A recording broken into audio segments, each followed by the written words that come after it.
इल्युमिनाटी ज्या राक्षसाला पुजायचा तो हाच मोलाक नावाचा राक्षस आहे.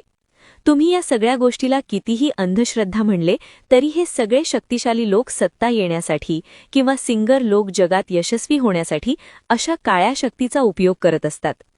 तुम्हाला सांगतो, हे जग दिसते तितके सरळ नाही. खूप भयानक काहीतरी घडत आहे. कलियुगात जो कल्की अवतारचा उल्लेख आहे तो यासाठीच केला आहे.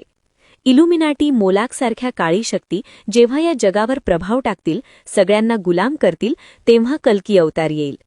कलियुग तर अजून सुरू पण नाही झाला. जेव्हा सुरू होईल तेव्हा काय काय घडेल याचा अंदाज पण लावू नका. भारतात जे काही मुली गायब होत आहेत त्या अशाच प्रकारे बाहेर देशात पाठवल्या जातात आणि त्याचा बळी दिला जातो.